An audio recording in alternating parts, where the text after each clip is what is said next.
YouTube channel. I'm Fire Lotus the Witch, and if you haven't already, go ahead and subscribe and hit that bell icon so you get all the notifications when I either go live and or make content like this. So, I actually got a huge response from the video that I did yesterday, which is labeled Let the Spirits Talk. Basically, the spirits are kind of just guiding this conversation.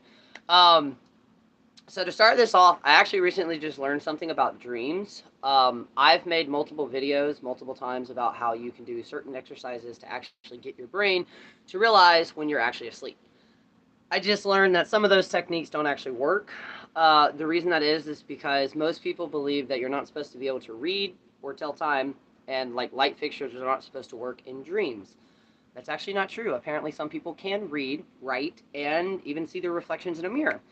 Now, the reason that is because when we go to sleep and we actually hit the dream cycle, it's a survival mechanism for our brains to actually be able to talk to one another. What I mean by our brains is the subconscious and the consciousness, which is one of the reasons if you see some of those videos out on social media about, when you go up to a character in your dream, ask them like certain questions, and basically the reason that you may get a negative response out of that is because it triggers our subconscious to be like, oh my God, no, this is not right.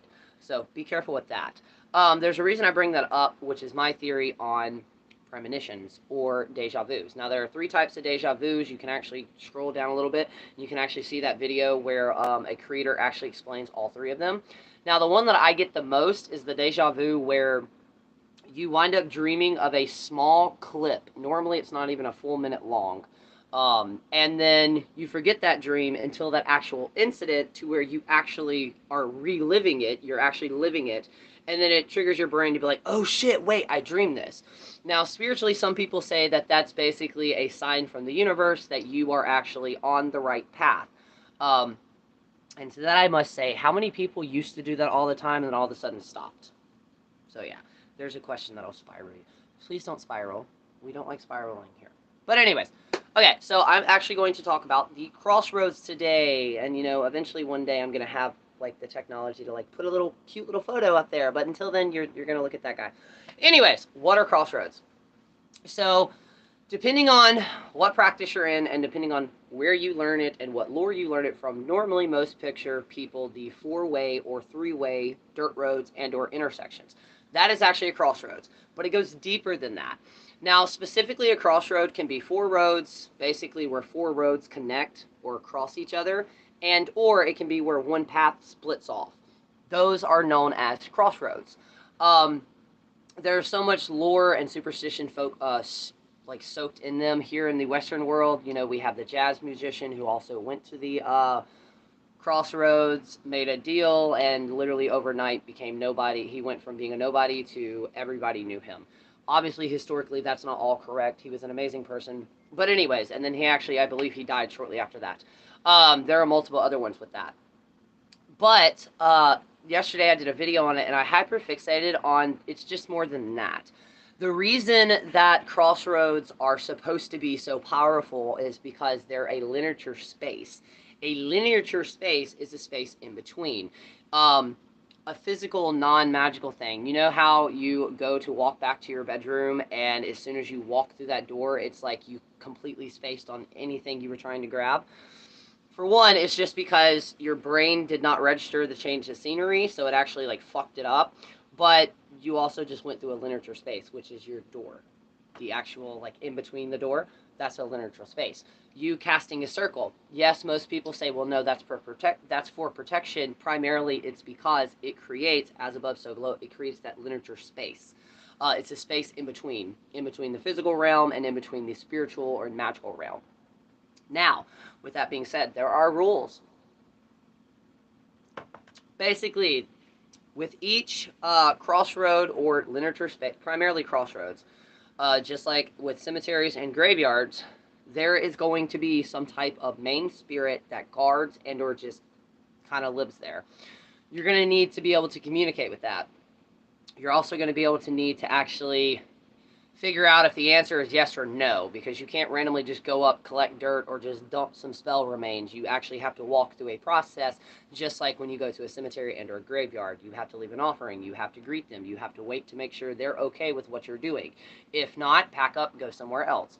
Because if not, you may invite something back to your property that you're going to have one hell of a fucking time to get rid of. Primarily, you also have to worry about what are known as hitchhikers. Depending on who you ask, they're kind of like, one definition would be like a parasitic energy. Not necessarily like, it could be a human spirit. It could be a non-human spirit, aka a spirit that was never in a human body. Or it could just be, like I said, almost like a parasite, to where it just wants to latch on with you, come back to your house, and kind of cause a little chaos, if you will. And then you also have higher. When I mean higher, I don't mean like lower, good or bad. I just mean bigger.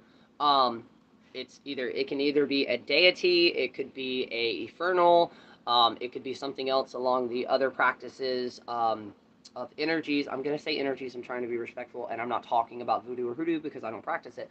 But there are other things that you may go to a graveyard, not a graveyard, a crossroad, to summon them and or to communicate with them. Also, talking about deities in Crossroads, we have Hecate. Hecate is the keeper of Crossroads and the keeper of keys.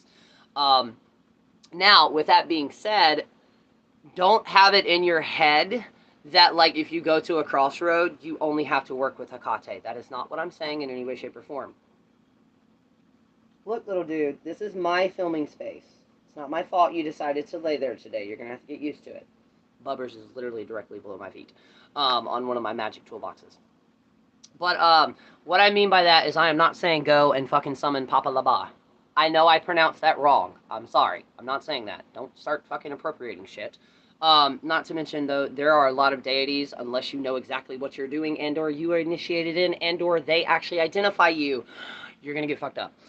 With closed practices, that's one of the definitions of a closed practice, whether you literally have to be born into it, and or B, some of them, after going through a specific ritual, and normally it takes a person in that community to actually reach out to you, normally you have to go through a ceremony, if you will, to see if the oracles or the spirits of that faith path and magical practice or spiritual practice actually accepts you. If they accept you, then it's up to that community and that community only to see if they actually want to start introducing you and actually working you through. So yeah, but again, it all depends on your perspective of the spiritual world, the magical world, and the magical path that you're on. I have created, like I mentioned in another video, we have a lot of crossroads around where we are, and I've actually created one which is known as the Seven Sisters Crossroads, because there were 7 crossroads that went into the making of that. Also with a couple other ingredients that I'm not posting online, just because it's my own personal recipe. Now, okay, well, what can you do at a crossroads? Yes, you can make deals if you can actually contact people, which, I mean, I'm not going to tell you what to do, but make sure you know what you're getting into. If you follow more along the lines of a traditional witchcraft, like the Crooked Path, that's an excellent place to go and try to meet with the Witch Father. Now, from my experience and the experiences of me reading and talking to other traditional witches, in order to fully kind of come into contact with the Witch Father and or the Witch Mother, you're going to be put in an uncomfortable situation. What I mean by that is not like in danger, but there is a podcast, I think it's called Living Witchcraft. I'll post the actual podcast that I'm talking about below in the description, because they actually go over a video where one of the hosts on there talks about how they had an experience with the Witch Father, and they basically were meditating on a stump in the middle of the woods, and it started to rain, and instead of getting up and leaving, they actually stayed there. So it was kind of like one of those, and we've seen it in other folklore, where like you kind of have to show how much you're willing to do this. So it's like that. Now, I believe I've had 1 or 2 episodes to where I've felt and or seen the presence of the Witch Father. The Witch Father it's an archetype, because it's going to be slightly different depending on where you're at and depending on how in general you react. But basically, the Witch Mother and the Witch Father, kind of the aspects of nature. And I hate to do this because I know a lot of practitioners do not like when you I'm an example person.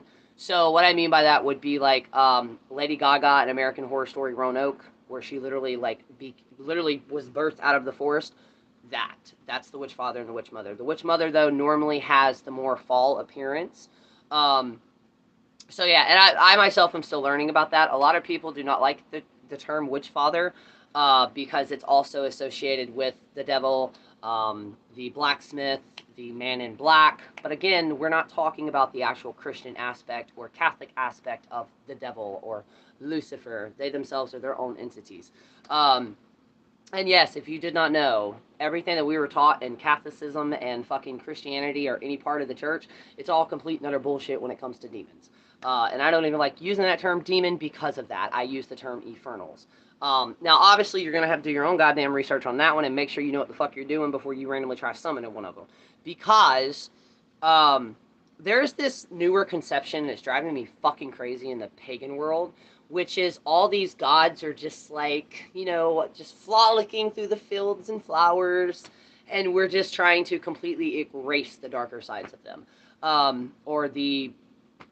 See, I don't even know a fucking term to put on them, because I really hate the world that we live in. Anyways, back to it. So yeah, there's some interesting things. Again, there's the crooked path. I also have an interview out on my podcast. Yes, we know, self-plugging. Where I actually interviewed a traditional witch, and so far to date, I believe that's actually one of the most popular podcast episodes that I've done. And trust me, there are many more coming on that one. So if you're not already, go subscribe to my podcast, Spotify, Applecast, Anchor, you name it, it's probably there. Fire Lotus the Witch. So, yeah, that's what we're going to do with that one. Now with this, since we're talking about spirits, and I get this question asked so much, for one, ancestor work is not closed to everybody except for palm-colored people. We have ancestors too, okay? Yes, we understand. Most of our ancestors did a lot of fucked up shit. We get it. I understand that. I'm not trying to be desensitive or anything like that. I'm saying in general, though, to have the concept that only hoodoo and voodoo can work with your ancestors doesn't make sense. The Celtics, the Romans, the Irish, the Scottish, almost every fucking country in this entire goddamn planet, in some way, shape, or form, honors and remembers or works with their ancestors. So to even state that, I'm so close to leaving that goddamn app. Not this one, the other one. Anyways, so yes, you can work with your ancestors. Well, how do I go about doing that? And I'm eventually going to change the name to this, because to me it sounds like something you would hear in the 90s, but it's the Spiritual 30-Day Challenge. What do you do on the Spiritual 30-Day Challenge? Before I get into this, doing this challenge, it's kind of like starting a practice, really. Do not expect instant results. This can take anywhere from a week, a day, a month, a year, depending on how you and your ancestors are. On top of that, you are not going to jump in the deepest part of that. In other words, you're not going to just start working with your OG ancestors. You're going to be working with the more relative ones. Now, when I mean ancestors, I do not mean just blood relative. Most people would argue, yes, that's what you mean, but I also mean, because I know when we meet that spiritual family, I also include those in there as well. But primarily the ones that you've actually met, and or they either met you when you were younger in this life and then they passed away. So you're going to start working with them. Now, at any point in time in this practice, your OGs can come up. In my experience, and I've been doing this, I think, 4 or 5 years now, you'll know if one of your OGs come up. Or, let's say, 4 generations back, you'll know it. Trust me. Just their vibe and their energy, you will fucking know it. So, with that, what are you going to do? How do I do this? I do this in the morning time. Now, I will admit, I do not do this every day in the morning time, since I've gotten more used to it and due to the fact that it's evolved. You'll understand. But you're going to do the first 5 to 10 minutes out of every day. Morning, noon, or night, depending on your schedule. You're going to, if you can, sit by yourself. Unless your family is fully open to it and they're not going to look at you like you're crazy and make you feel uncomfortable, you're going to sit down and you're going to talk to your ancestors like they're literally sitting in front of you. That's it. But it takes repetitiveness. For one, most ancestors are willing to work with us, and most ancestors are around us. Okay, before I say this, when you start working with your ancestors or spirits, they do not just hang out when you're having sexy time or spicy time. They will leave. You can set boundaries with them. In my life, all I have to do is say privacy. And considering I have a fucking spiritual bathhouse at my property, yeah, they listen. They, because that's just weird. Why do people think that? Like, what? I have questions that I don't want answers to. Anyways, so, yeah, you're going to do that. Now, with me, it started out with random and phantom scents, like smells like dark brewed coffee, or old school rose cologne that they don't really make anymore, cigar smoke, that sweet smell. That's how my ancestors started with me. That's how they kind of showed up. I've also dreamed of them. But like I said, do not go into this expecting you're going to get an instant result like in the next few weeks. It depends on it. But the reason you're going to do this for 30 days straight is because what you're doing is you're building that line of communication between you and your ancestors. On top of that, you're helping them realize and understand how to send you those messages, and also vice versa. You're understanding how to receive those messages. Remember, deities or spirits you work with, including your ancestors, they are not going to send you a message that your own brain cannot figure out. Now, it may take somebody on the outside to get you to realize that. My partner does it with me all the fucking time. But yeah, if okay, what happens if I've had trauma with my ancestors? Tell them that. Now, it may not always work. I actually had somebody contact me yesterday saying they're actually having that problem. An ancestor that there was trauma there won't leave them alone. I've never had that experience, as in most of my ancestors, when I gave them the list of people I don't want anywhere near me or anywhere near this house, they haven't came through yet. I do know at some points further on in my practice, I will be confronting them and kind of working through that, but that's way down the road. But yeah, also with that, if you do come to a point to where your ancestors are not listening to you, they're not respecting your boundaries, for one, it is okay to just stop. But for two, I want to ask you, and I'm not trying to insult anybody or anything like that, I'm being thorough as a mentor and a teacher. I need to ask you, are you sure you're working with your actual ancestors? Now, this is where it gets more complex because no ancestor is going to be the same, just like no spirit is going to work the same. I still have family members and ancestors who want absolutely nothing to do with me due to the fact of how I live my lifestyle. Not to mention I'm married to a guy. So, you know, coming out in a southern town, in a southern, a really southern family, coming out as a witch, that was one strike. I was already black sheep. Now coming out as the fucking, homosexual, that was just a nail in the coffin. Anyways. But yeah, that's it. If you want to start setting up an altar for them, you totally can. If you are in the broom closet, or if you're slowly getting into this, or what if you don't have pictures, that's okay. During the process of you opening up to them, ask them to start picking out some of their favorite things that are associated with them. You put those items on a table. You can either get real candles or fake candles. And if you are in the broom closet, if anybody asks, it's a school project that you're working on your ancestry. If anybody else asks or anything like that, let your ancestors know, though, that if that candle is lit and or if that candle is turned on, in your own way, you are trying to honor them and remember them. Also, now thinking about it, why the fuck would somebody say that we can't work with our ancestors when we literally have a Celtic celebration that is literally working and honoring and remembering your ancestors? But anyways, I digress. So yeah, I know it sounds so fucking simple that most people are like, no, there's got to be more than that. No, there really isn't. And through the process of doing this, I went from, like I said, getting random smells, getting a random vibe and a random feeling. Now, it is important to know, before I actually fully started working with my ancestors, I do have the ability to pick up on spirit, to the point where I scared the shit out of my father-in-law and my partner as well, because I knew things about his mom that I shouldn't have known. But yeah, and it's progressed from, like I said, I've had full-on conversations with my partner about what his family members that have passed on want. It's so cool because thank God that man loves me and knows that, like, I'm not Lulu. Um, but yeah, over time, it will strengthen that. Now, another thing is, depending on if you have any of the clairs, everybody has them. It's just some work better than others, right? I have claircognizance. Claircognizance is basically just clear knowing, which means I get random downloads, as in knowledge flows through my mouth like word vomit that I've never researched or read on or anything like that. Loki! Beelzebub! What are you doing, dude? Okay. Sorry. ADD squirrel moment. But yeah, and now, like I said, when they come, they've even came through readings for other people. And I've even had now, which I'll get into that later, it's due to my birth chart, I've been able to connect with some spirits and deity work. What I mean by that is, check out the live reading that I did with the cards forward halfway through, and there's a message. A lot of people, there's gonna be a shift in y'all's practice come this fall. Primarily, it's going to be, should start right before the first day, the official day of fall starts. And then you'll be working with